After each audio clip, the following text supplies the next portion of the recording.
Hi everyone, I'm Curtis. And I'm Juanita. Sing it. And we love Marriage. I won't sing it again, I promise. I ain't singing it. Nah. Today we wanted to answer one of the Facebook questions. So from our live sessions, we wanted to address, straight in the deep end, and address some of the things that are coming at us. So we've known each other for 18 years. We're not the longest married couple in the world, of course, but we've got stuff to share. We just wanted to just support you on a journey. But we thought let's answer the questions that have been given to us. Known each other for 18 years, married 15 years. 15.5. Yeah. Yeah. 0.4. Nearly 0.5. 0.5. Is there such a 0.5? Yes. No. 0.5. Yeah, so quite a few people threw questions at us, and one of the ones we wanted to tackle is what are 3 things you knew before you got married? Wish. What are 3 things you wish you knew before you got married? Because if you didn't know, Then you'd know. then you would have known. Yeah. So for me, I wish I had seen more examples of married couples that are together, maybe showing some affection or whatever. I don't know really what a perfect marriage looks like, but I wish I'd seen more examples and seen more married people around to set an example for me, so that I knew, so that I'd know more about what I'm getting into and how to be, because obviously you learn from other people. So I never really had that. So there's a lot of guesswork, I guess. I think the journey's been, for me, a bit harder because I just haven't had knowledge. Same here, mate. I saw few examples of married couples, or if I did see them in a certain light, it was always like portrayed as, oh, it's Sabbath and we're so perfect. But I didn't ever see those couples outside of a church context. So you didn't know how they were in Tesco, if they got cheesed off in IKEA. That's the biggest place for us to have an argument.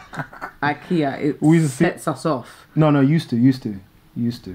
Not now. It doesn't now, because what we do, we I'm talking about now over the last quite a few years now. Well, we find a little flat in IKEA that we like and we sit down and chat. But in the early days, IKEA used to produce the worst arguments in us ever. So I never got to see couples, as Kurt said, in positive or negative lights. We didn't see many examples.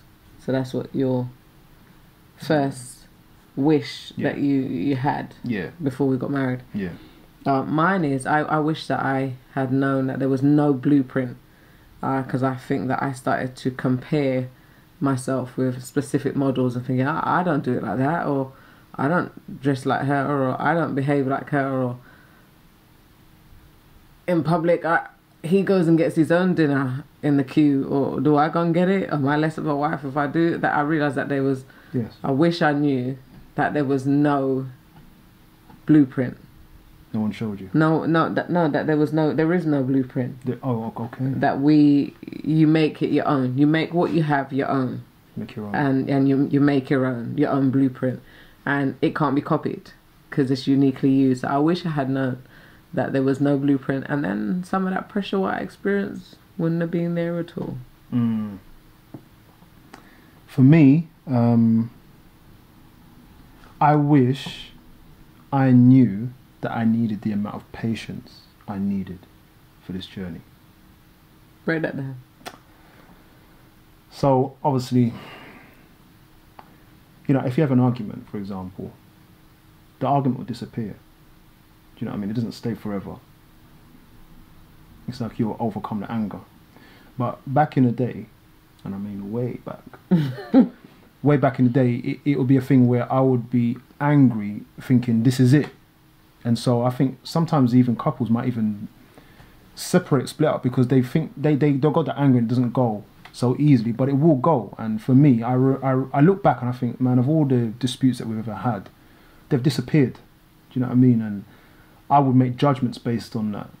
So I'm just adding more fuel to this nonsense fire that's there inside of the misconception of anger. It doesn't stay. When we calm down, we think differently. And I wish I knew that, because I wouldn't be so ignorant at times way back.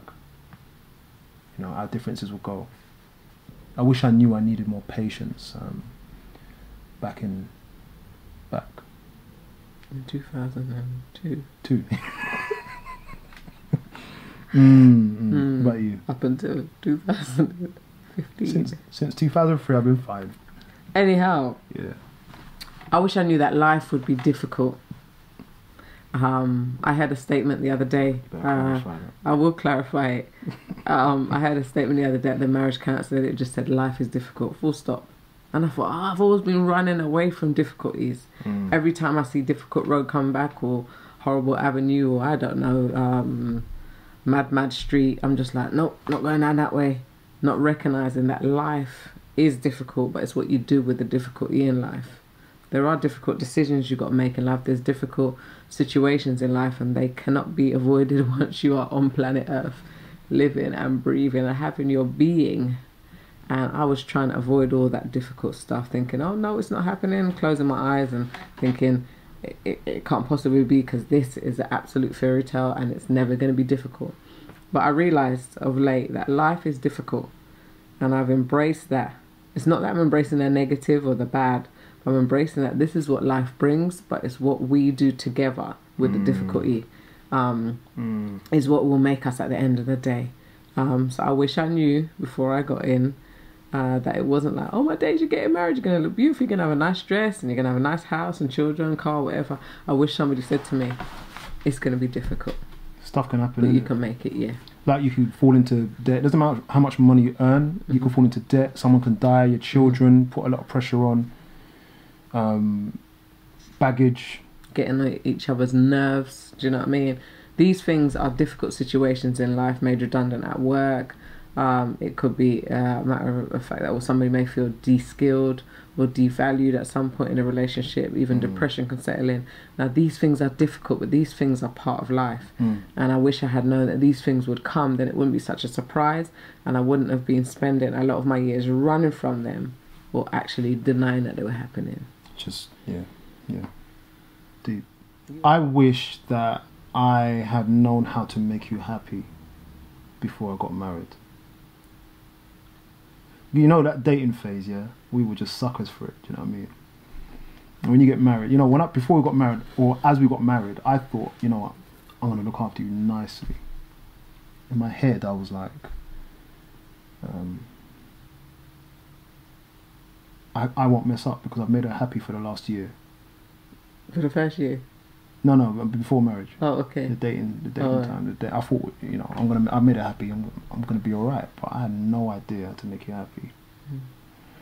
That doesn't mean that some of the stuff that we did in the past wouldn't make you happy. It's just obviously we change and we get deeper in life, and that honeymoon, that honey from the moon, just falls away, you know. And it got drink up. We lapped it up quick. And I didn't know, and so obviously, like I said, I do take over responsibility and admit that I let you down, but it's as we went on this journey, I know stuff's coming out, innit? So, and I don't need as much to make me happy anymore. I'm not a brat, because I was thinking the same thing, like, oh, I've made you happy in the dating years, it's going to be a breeze to continue that happiness. And not realising that when I seek to make him content, he seeks to make me content, and then we're both contented. Do you know what I mean? So no one's fighting to be happy. We're only fighting at making each other happy. And happiness for me isn't a Chanel bag. Or am I allowed to say Chanel on there? Am I going to get sued? Don't like them anyway. Happiness for me isn't a shopping spree. Happiness for me is just like having a laugh, going for a walk, cooking together, eating, just being chilled, getting on. It's just simple. It became really simple as time went on. Getting on makes me happy. Getting on with you makes me happy. You will cut it. My final point that I wish I knew before I got married was that we were stronger than we thought. There were certain situations and specific incidents that came up in our lives, and I thought, nah, I personally can't handle this. He can't handle this. You know, you just wanted to kind of not bow out, because I didn't want to ever bow out, but I think I just kind of sat in my weakness thinking, oh, that's it, I'm just weak, I can't manage this. But realizing that you're stronger than you think, and going forward you are actually stronger than you think. There are situations which will come up, and you have to approach and have a mindset which says, you know what, I'm going to go forward, I'm going to manage this. Not only by yourself, but the fact that we have a belief in God makes us know that when we are weak, He is strong, and in fact His strength is made perfect when we are weak. But then in that time we are actually made strong. And so I look back and I think, oh, I was strong then, but when I was going for it I thought I was weak. But then being outside of marriage and looking in, I wish I had known that when specific situations come up, you will be able to handle it. And if you can't handle it, then you can handle it together. If you can't handle it together, then you both have to take it to the Father God, who can handle it for you. Yeah, my word on this is you must not think failure.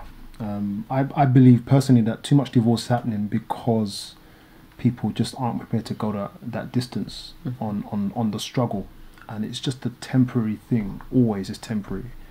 It's just, I mean, sorry to cut you. I would just say it's like labour pains. It's like, even if you haven't gone through labour, it doesn't last forever. Each contraction, you know, is about a couple of minutes, but you just know that that's not going to be the rest of your life. That's just a short period. Yeah, and to add to that, I wanted to just encourage, because you must have a mindset, which means that I will see you on the other side. You have to have a mindset that you will finish this race, that you will never finish running in. You know what I mean? You've got to have a mindset that it's not over. You can't entertain certain thoughts. You can't do that. So with these challenges that we've had, there are some people, some cultures that are already kind of set up for marriage, and it's still never that easy. But we started off well on our back foot, when it comes to knowledge and experience and all that cultural setup. But you, as we've grown and pushed through that pain barrier, it means a lot of patience. Like I said, I was missing for myself. It means that I have to learn how to love, and that's, for me as an individual, that's a painful process.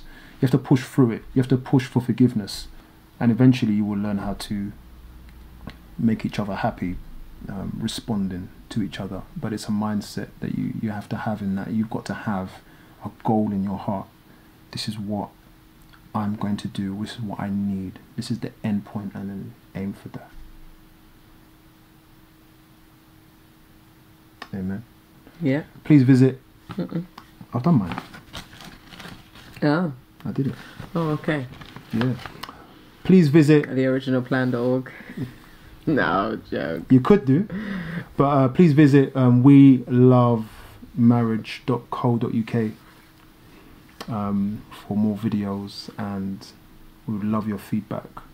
So share, subscribe, talk about, discuss in your home, share, enjoy, love, and keep loving and improving on what you got. But we aim to just put some nuggets on the website, as well as the videos. We want to just put some maybe some lovely quotes and some pictures and stuff like that, but anything to just keep love alive. And we always say love never fails. Stay the course.